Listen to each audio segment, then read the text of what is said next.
to showcase Flux Prompt and share your screen when the time comes? Yeah, absolutely. Okay, awesome. So let's just dive in. And a big thanks to everyone who's watching this live. And if you are not watching it live, hopefully you're watching a recording of this. It's really cool things. We are Enhanced AI, and what we've done is we've created a tool called Flux Prompt that allows users to aggregate all the LLMs or kind of the name brand AI models, if you will, into one place where they can use them all at once. They can daisy chain them together, create AI workflows that alleviate bottlenecks, solve problems, even cure manual processes. So there's no end of what it can and can't do. Like it's pretty cool. So we really wanted to run through this with you guys. Today we really want to talk about how we can use AI in HR. Something that I don't think is talked about a lot. Last week and the week before, we really dove into marketing. We did high-level strategy marketing with Chad Jardine from CMO Zen, and then we went into the roots and into the details of marketing with Nick Roberto from All In Advertising. Super cool. Links to those to our YouTube if anyone wants to catch up. But for today, it's all about HR and it's all about impact networking out of Chicago. So just real quick, Jon, please introduce not just yourself and Chris, you too, but who is and what is impact networking, kind of what you guys do. Sure. Yeah, thanks, Vince. No sweat. So my name is Jon Evans. I'm the Chief AI Officer here at Impact Networking. This is my colleague. I'm pointing to him because he's both on the screen right there and also physically through that wall. This is Chris Kuklo, who's the Director of AI Technology here. And along with our colleague Anna, we are the core of the AI team that's helping with AI transformation, both in Impact Networking and to our customers. But about Impact generally, right? Impact is a managed service provider, been around since 1999, started kind of back office equipment space, right? Copiers, printers, fax machines, right? Made a transition into the managed IT space, as well as at the same time transitioning that managed business model over to how to sort of influence the strategy of technology inside organizations. First, starting with some pretty basic stuff around enterprise content management, DocuWare, DocuSign, those sorts of e-document kinds of spaces, into business process automation. From there, we got into low code programming and building applications and so on and so forth. So throughout the last 25 years or so, we've really evolved the organization. In that evolution, there's a whole lot of pain that happens, right? As you steer a gigantic ship and you go from 8 employees to 1,000 employees. For the last 7.5 years of that journey, a lot of that back end process and way that we've sort of manipulated the technology stack here has been run by Chris. So Chris has been here for about 7.5 years and has touched literally everything that we use to run this business. Dang, Chris. So, all right, there you go. I try, There you go. That's sweet. Well, I mean, yeah, keep going. Yeah, just one quick thing, right? So the obviously we've been involved in digital transformation for a long time, right? For almost 25 years at this point.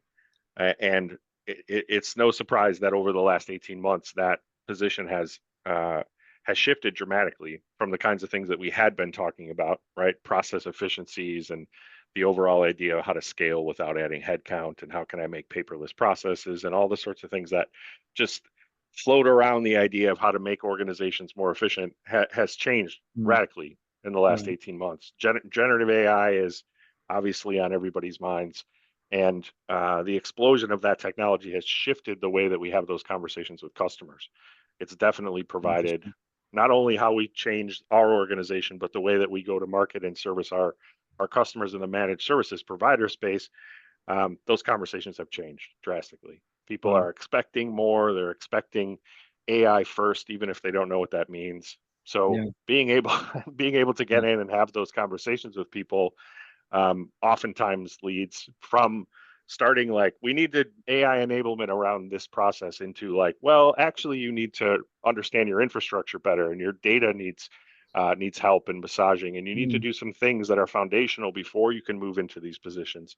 And then we're moving into the positions of AI. So we're fairly uniquely situated in this place to really understand both the emergent cutting edge technology and the sort of foundational moves that are really reliant on core ideas and core ways to do business to make this stuff happen. I mean, it sounds like one of the main ways that impact networking really stands out in the HR space is not just leveraging AI and obviously doing so appropriately, but right, because there's a lot of moving parts in HR. I mean, you have to be compliant, you have to be really articulate, and sometimes it's really particular and in the weeds. Those details matter. I mean, it sounds like from what you're telling me that the strategy of what you guys do with AI or just in general for HR is really what kind of puts you guys as the cream of the crop. yeah, right. This the way we go to the table and have these kinds of conversations, and it could be, the solution we're going to talk about today is one that we built around an HR process, but quite honestly, like that's the HR-ness of the process. I think it'll become clear that like this is really a mechanism for us to prove some concepts around this space and how we can do this most effectively. But we Okay. handle processes from every angle, from accounts payable to orders processes to HR to warehouse management systems. Anything we can actually help people move their organizations from a transformative space revolving around technology. Typically, we just easily describe it as if there's an intersection of people, process, and technology inside your organization, Yeah. we can help you on all three of those things. Interesting. And just to let you know, I just went to Urban Dictionary and I added HRness to there. It wasn't there before. Now it's an official word. So, and Chris, please feel free to use it any possible way you can. It's going to be huge. It's going to take off. Now, John, with exactly what you described and what you said, you guys have built some cool things with AI. And Chris, I want you to show this off. Just kind of walk us through it. But John, maybe set it up for us. Like, yeah, for sure. What specifically was the problem that you guys are trying to solve? Because AI is the solution, obviously. Exactly. But like, what's the problem that you guys were kind of facing? Whether that was manual process, whether that was bottleneck, like that you kind of came to AI is yeah, this, it's scale. That's what we were talking about, right? Like the growing from an organization from 8 people to almost 1,000 people, right? We've done that. Yeah. And we've tried to be as efficient as possible inside of those spaces. So inside Impact Networking, we have 3 HR people. Our whole HR department is 3 people. That's starting to push against the limits of what those 3 people are capable of doing against 900 plus people. So what we looked for was how can we understand the workload inside the AR space, particularly around employee communications? And then how can we find in the employee communication space, as people are querying the HR team for all sorts of things, what is acceptable to hand over into the bot space? Where can we put this into play so that people can ask questions about how many PTO days are afforded to somebody in California if they start on January 1st? What if they start on June 1st? Who's our benefits provider? How do I get my card? All of these sorts of questions that take time for people in the HR space to actually answer. And we have some stats and stuff. And I think after we look at this process, we'll probably dive into a little bit of those. But I think the important part is that use case around HR, the titles, the data, all of those other things, that's sort of coincidental that it works, right? The real power in what we've built inside this space is that we've solved for employee engagement, right? We found a way to expose this chat interface into our integrated portion of Teams, right? So everyone in our organization uses Teams. We were able to build the bot that communicates through Teams. The next thing we needed to solve was, if we're going to have these large, vast piles of data, how can we find some way to securely expose those to a large language model, right? And then ultimately, how can we figure out how to repeat this process at scale? So how can we repeat the idea of, we have information, we have the necessity to grab it, how can we do this? So that's sort of where we intersect with the enhanced AI and the Flux Prompt product. Is in Flux Prompt solved the rapid development of the workflow, and it also solved the storage of the data in a secure and updatable way.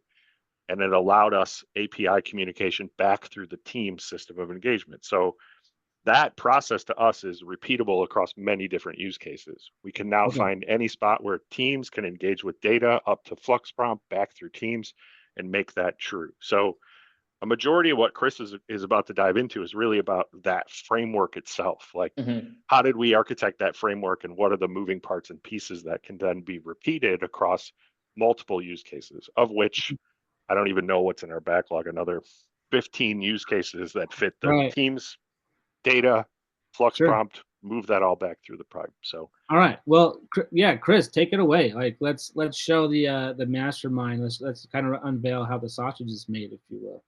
Yeah, absolutely. Let me share my screen. So here is can you guys see it? Yeah. All right. So on here is the diagram that we put together here for generally the actual flow and what actually exists for our HR bot to function, right? Starting on the left side, we have everything that we've actually set up. These are resources for Azure and Teams.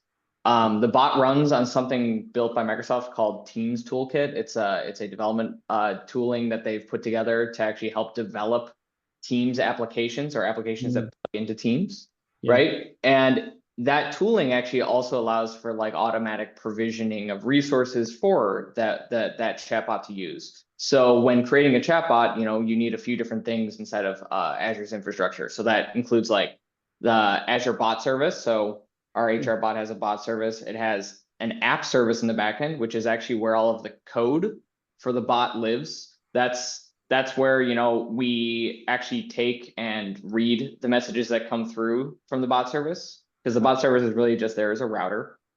And the app service contains actions such as checks to see if the user has agreed to our terms of service. If they haven't, then it's going to redirect them to fill out the terms of service, which we then store the status of that user in our session storage. You can see as a storage account in here. And we also have details such as pulling details about that user from Azure Active Directory, such as their office location and the state that they work out of, because that actually matters down the line for us. But that whole left side of that whole diagram doesn't actually include any AI at all. That's all just routing, management, and code that actually calls the AI side in Flux prompt.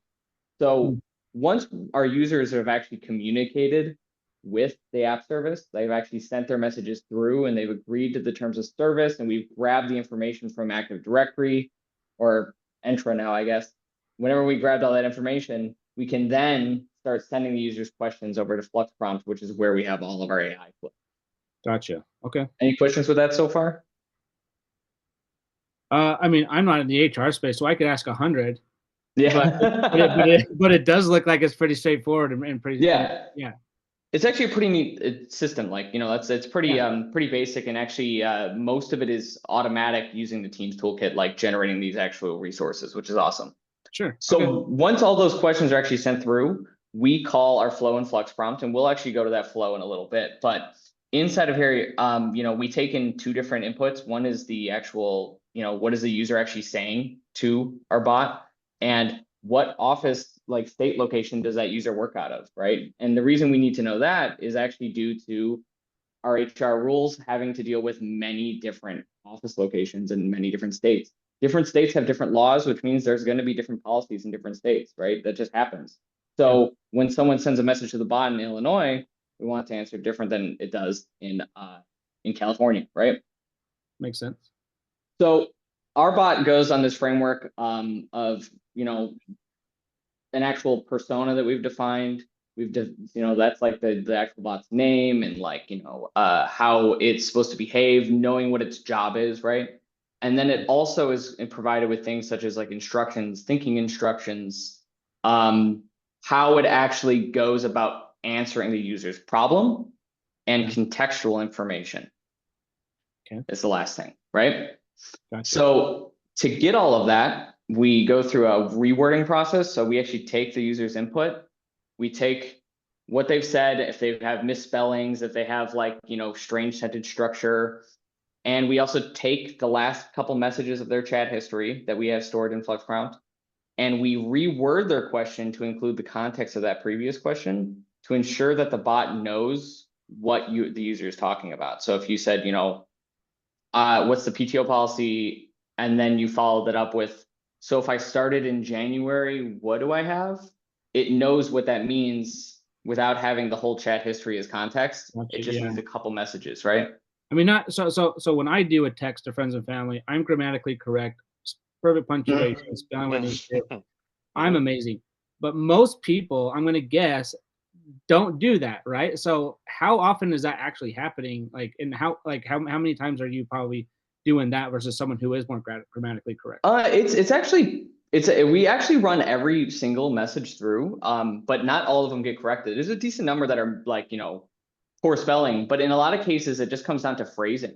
Sometimes, you want to actually have that. We were actually rewording them to ensure that the bot understands the question as best as possible. So a lot of times it's just making sure that the user wrote it in such a way that is clear over what they're asking. So having a first step reword that to make sure it's clear to the actual step that's answering the question. Yeah, it's pretty important. We found that it improved the results. that makes sense. Okay, great. Once we have that reworded response, we have two steps here. One is going to our vector database, which is where we have all of our HR documents stored. And that vector database that we pick from is determined based off of which office state the user's out of, like I said earlier, where we query that reworded question against there to find the most relevant information to answer that question. That relevant contextual information is then passed to our answer user input step here, which will actually answer the user's question given all of the actual parts of our HR bot's personality, its persona, its instruction set, its jailbreak rules, right? Preventing jailbreak or like injection attacks. And then from there, it'll store that response, everything in the chat history, drop off the previous ones, and then return the response back to the Azure App Service and then back to Teams for the user to read. Okay. And that step there, real quick, Vince, that spot right there where it has the vector DB down at the bottom, that's really the heart of this sort of RAG model AI space. Being able to not rely just on what the LLM may be pre-trained on, right? But also augment that with a set of information. So that set of information down there and the pipeline from our organization up to that space is really what it creates this, it creates the whole space that makes this relevant, right? That's the spot where that vector DB is containing the information that is specific to us. How many PTO days do I get when I start the company in June, right? That gets reworded. Then that reword gets actually input into the vector DB space. The retrieval of the most relevant topics are then pulled based on that query. That retrieval is done through the information that's outlined and understood for the organization. So then you can see like how we'd be able to shift that if that relevant block of data inside the vector space is actually replaced with, topics around error codes on scanners. Now suddenly this bot becomes the kind of bot that can troubleshoot with customers. If this is filled with every ticket we've ever put in our IT space, it can now understand how to solve, VPN connectivity issues or firewall reboots, right? Okay. So there's all sorts of space in which this becomes a lot more relevant. So yeah, just wanted to put a fine point on that. No, yeah, thank you. Yeah, very interesting. I love that. So, all right, Chris, like, well, what does it look like? Like how have you kind of pieced this together? So let's actually just jump into Flux Prompt itself to actually kind of show the flow. So if I zoom out here, you can see it's a pretty dense flow. It has a lot of different nodes and a lot of connections, but really the basis of what's going on here is pretty simple. You can see in our inputs here, right? We have a user input.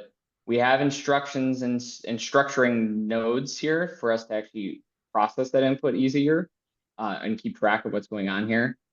But you can see in here, I have these structured in such a way so that it's very clear to the bot what its job to do. Its job is here. Can you zoom all the way into that? Sorry, would you say zoom in all the way to here? Yeah, zoom in all the way into that. There we go.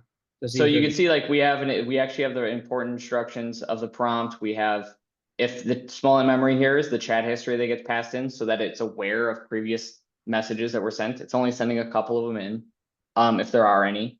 And then it will, we separate that out into the user input said this, and we want you to rephrase the input. So you'll see in this case, what is the dress code? just, there really wasn't any corrections made because there's nothing wrong with the way that this is written. But if I misspelled code, it would have corrected that here, right? Or if I were to say like, if I ask what is the dress code and then say, can I wear jeans? It would say, does the dress, it would likely reword this question to something like, Yeah.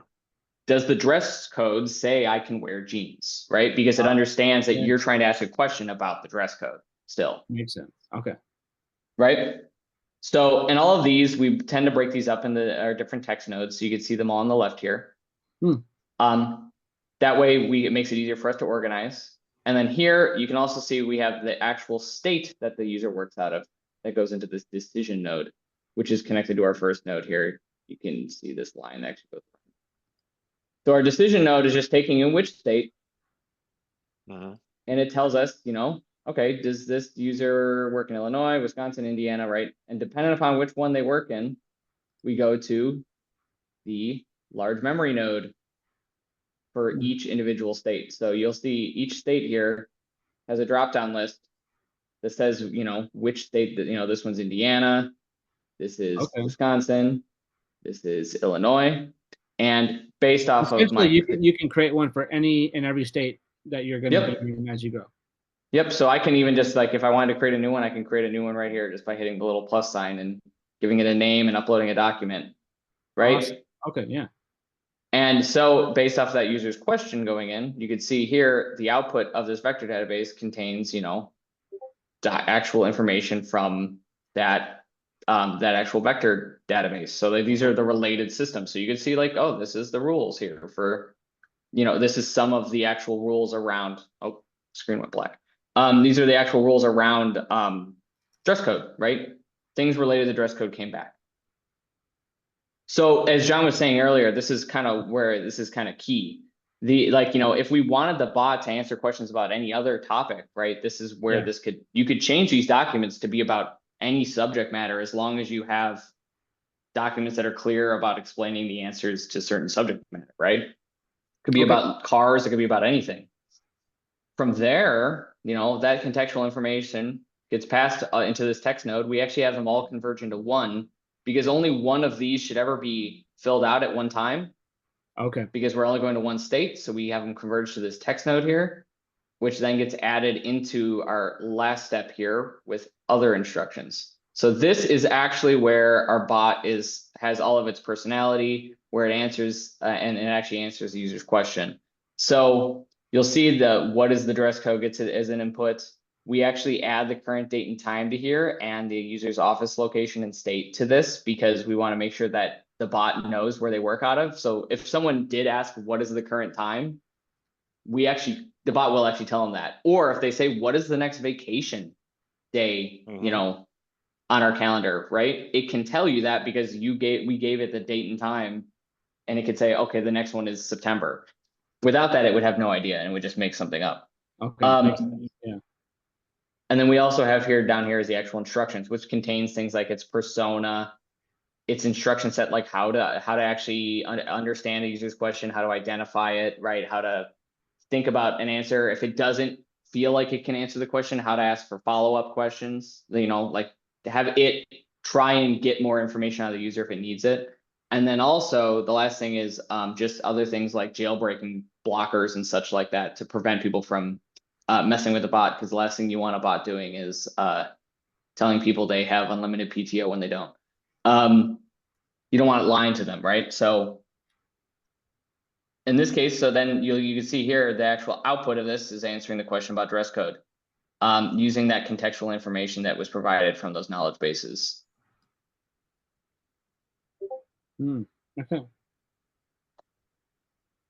And then from there, we store back in the short-term memory. So if the person asks a follow-up question to what is the dress code, we can give them an answer.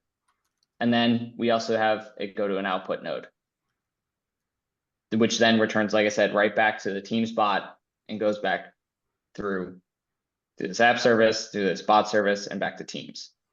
Got it. Okay, cool. There's another interesting layer to this whole thing too.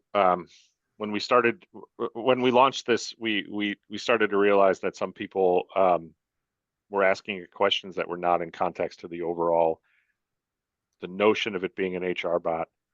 So recently, Chris, Anna, and I, and a few other folks have worked on installing Easter eggs into the system so that as people ask oddball questions, it will return oddball answers. Yeah. Which is fun. I mean, if you're not going to have fun with AI, what are you doing? Yeah, exactly. Right. Yeah. I mean, and that just all comes down to like, you know, if you want to add jokes to it, you know, if we wanted to add things like that, we just define, you know, when a user says this is the contextual information. This is how you should respond like, and it'll just come back as the context information to our bot, and it'll spit out the answer the way, you know, we want it to, you know, in some humorous way, some serious way, any way we need it to. So this is it's also another interesting point is that our expectations were that people were going to use these for sort of the rote repetitive questions that exist inside the HR space. It was going to be a lot of, hey, you know, how do I get my insurance information, and, you know, so on and so forth. But what we found, you know, we've had this bot up actively working for about 29 days or something, 28 days, picking up about 2,600 messages in that space. I would say that probably a full third of that number is people trying to like break the bot, test the bot, see what the bot's capable of, right? Yeah. So a full third of that is people probing, I would say. Yeah. There's another third where people are asking that sort of rote repetitive questions, the things that could you know, easily be retrieved and save HR time. But then there's another space that we're seeing emerge more with our users, which is really them like asking a whole bunch of questions in series to navigate things that are going on in their lives that intersect with things HR can give them information about, you know? So they're asking questions about more complicated questions about like maternity leave and threading those questions between what's the insurance policy about maternity leave, and how does that relate to the PTO, and if I do this kind of leave, what does that offer me, right? So it's moving from the space of people interacting with easy question and answer one-time hits into like, how can I communicate with this more systemically about things that are going on and I need assistance with, right? Which is an indicator to us about how and what we do next with this space. That makes sense. Yeah, and I think what's really interesting about it is that I think what some people realize when using the bot is that it's not the same as like the standard chatbots that people are used to in the past, right? You ask it a question and you're expecting to get if you ask the same question many times, you're always gonna get the same cookie cutter, like same response. And, you know, you get close to that with this, but you see that there's slight variances and it feels more human. So people end up talking to it like it's really, you know, someone in HR. They will set, like John was saying, they will ask the follow-up questions. They will ask the complicated questions and kind of be like, I've seen people type, are you sure? And things like that. Like they'll talk to it like it's a person. Like, and I think that's really, really interesting to see. Yeah, and that's great. Like for us, like for the feedback on the AI team, right? We see that, and then we start to understand like, oh, we can move the goalpost a little bit on what people are going to be expecting from this. We can offer them things that are more engaging and a little bit more in depth, and maybe we can skirt the line a little bit more on like how interactive this should be from a question and answer perspective, and how much personality should be in this, which is really encouraging for us, right? Like the feedback we've gotten about just this one use case out in the world has been, well, I mean, it's ranged from really positive to people who are like, I hate AI and I don't want to have anything to do with it, but that's fine. They'll figure it out. But exactly.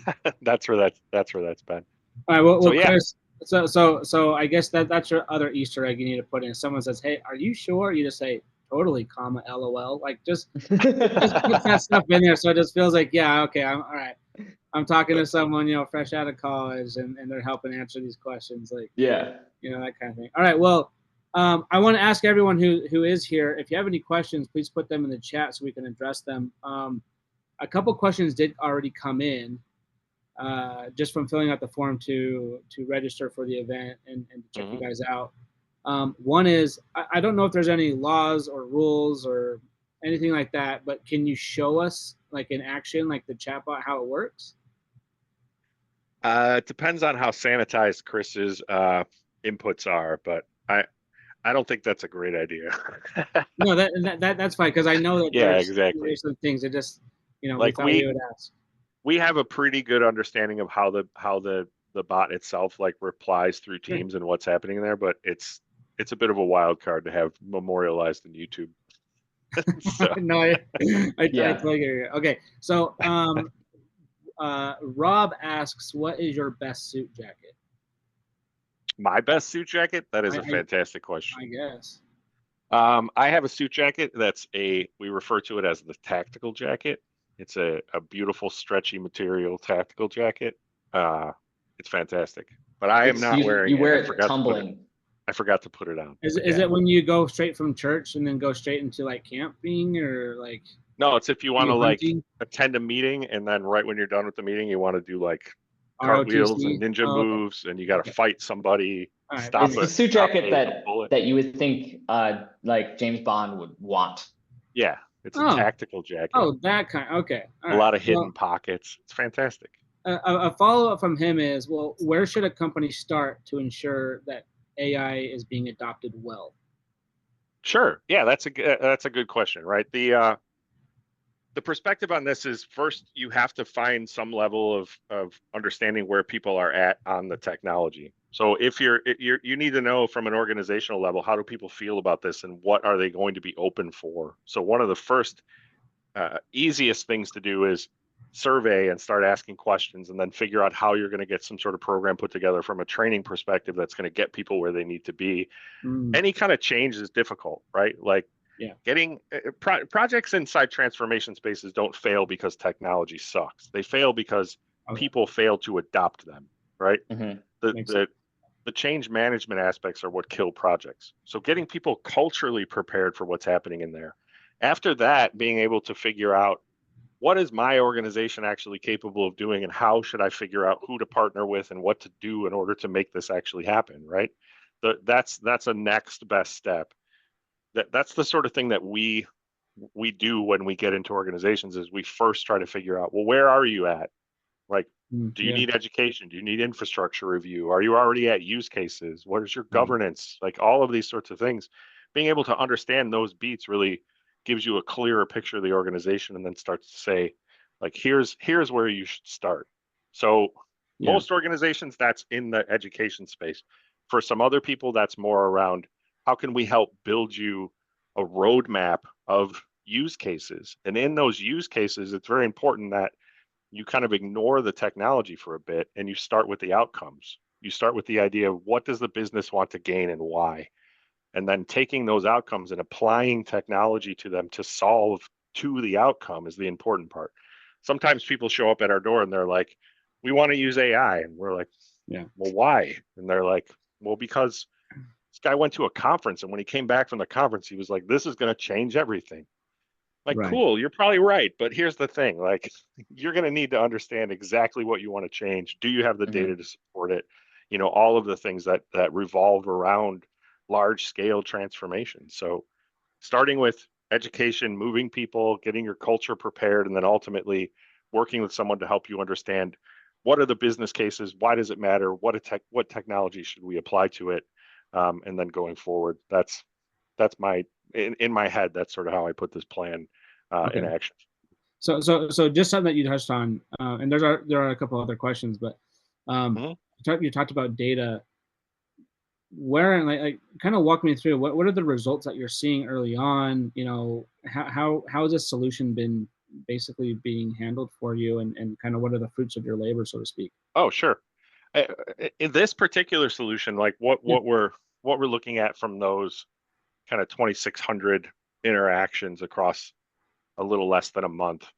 My benchmark right now is I think we're seeing about 16 to 24 hours of time savings from the HR department in that month, right? So that's one snapshot of the data.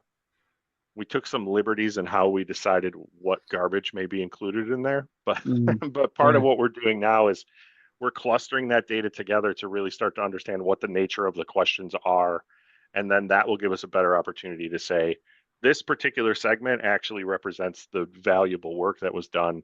And then we're going to go back and sort of close the loop with the folks in the HR space and be like, let's quantify your time on these types of questions. And then we'll have a very clear balance of how all of that works. But right now our benchmark is about 16 to 24. So two to 3 days a month worth of time that's being pulled off of the HR team. So if we think about that, 2 to 3 days per month pulled out of the HR team effectively means if we start to consume more tasks that fit in that space, if we take advantage of that conversational aspect, if we can start to push actions and maybe agentic functions through this, then we start to elevate this into a different space where now maybe that 3 days becomes 6, maybe that 6 becomes 8, and then we reach a great point in which we can now grow 25, 26% year over year, increase staffing levels in the appropriate spots, keep costs lower, and then actually have that sort of environment where we can start to reach sort of 10% net income markers, and we can do things that are important to the top line and the bottom line of the org.